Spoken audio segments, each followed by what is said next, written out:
Vamos acompanhar agora o caso de um rapaz acusado e preso injustamente. Confira na reportagem de Lígia Tolentino. No dia 12 de março de 2011, este homem foi surpreendido às 6 da manhã com uma movimentação diferente em sua casa. Naquele sábado, policiais civis chegaram ao seu apartamento para levá-lo preso, sob a acusação de sequestro e cárcere privado. Você ter certeza, você nunca fez nada na sua vida, nada de errado.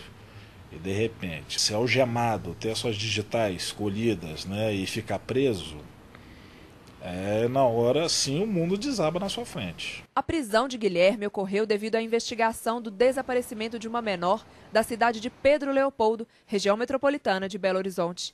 Ela teria sido levada para a Bahia e a compra das passagens foi feita em nome de Guilherme Assunção.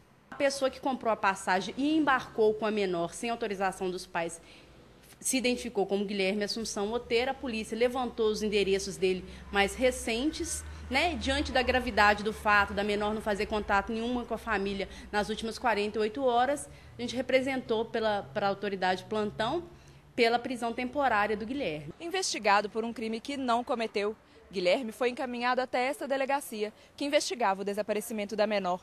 Foi um dia inteiro de angústia até que a situação começou a ser esclarecida. Segundo a Polícia Civil, enquanto Guilherme permanecia detido, diligências eram realizadas para confirmar a versão dada pelo até então investigado de que seus documentos haviam sido roubados.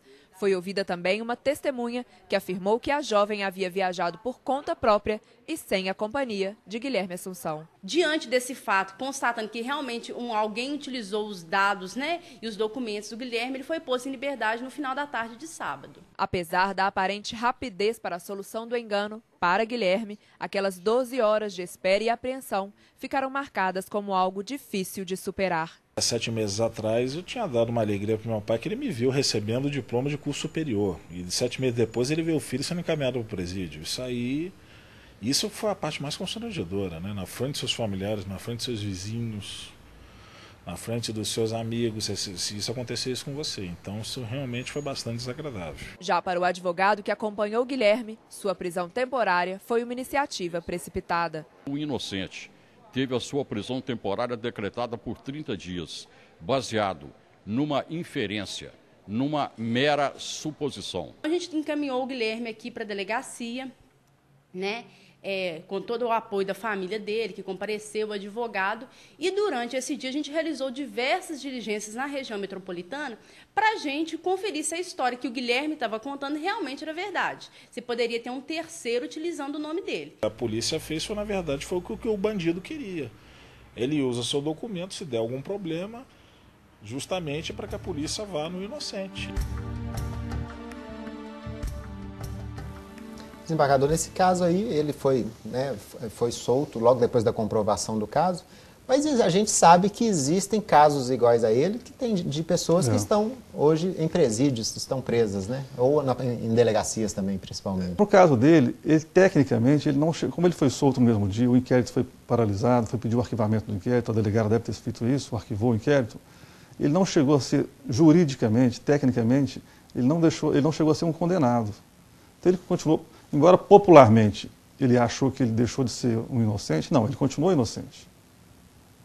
Juridicamente ele foi inocente porque ele não foi condenado. Uhum. Agora, é um transtorno terrível, né? É um transtorno horroroso você levar uma delegacia, uma pessoa de bem ser levada a uma delegacia, sendo acusado ainda preliminarmente de um crime. Mas ele não chegou a ser condenado, então ele não perdeu a inocência tecnicamente, juridicamente ele não perdeu a inocência. Uhum. Porque o inquérito dele não andou, se ele for em qualquer lugar ele vai conseguir uma certidão de que ele não tem nenhuma passagem pela polícia. O nosso programa, o objetivo dele foi mostrar como provar a inocência. Tem muita gente em casa que está nos assistindo agora que pode pensar o seguinte: ó, eu tenho um vizinho, eu tenho um parente, eu tenho um conhecido que teoricamente está preso injustamente. Qual a recomendação que o senhor daria? O caminho certo é procurar, não tenha dúvida nisso. Se você tem alguém que acha que está preso de forma equivocada, tem que procurar um advogado ou a Defensoria Pública. O caminho é esse, porque a justiça, a lei exige que você só pode ir à justiça através do advogado. Então a pessoa física, sozinha, ninguém consegue ir à justiça sem ser pelo advogado. Que a lei determina que o advogado é que tem que peticionar. Ele que pode escrever, vamos dizer assim, ao juiz. Então, tem que procurar um defensor público de imediato, tem que procurar um advogado e levar as provas. Quem são essas provas? Fotografias, nome de testemunhas ou outras circunstâncias que mostram que aquela pessoa não cometeu aquele fato. E cobrar. E cobrar, sempre ficar em cima do advogado e ficar em cima do defensor público, para que ele não caia no marasmo. Ok. Advogado, eu queria agradecer a sua presença aqui no nosso programa. Eu que agradeço a oportunidade de estar aqui mais uma vez. Obrigado. Ok.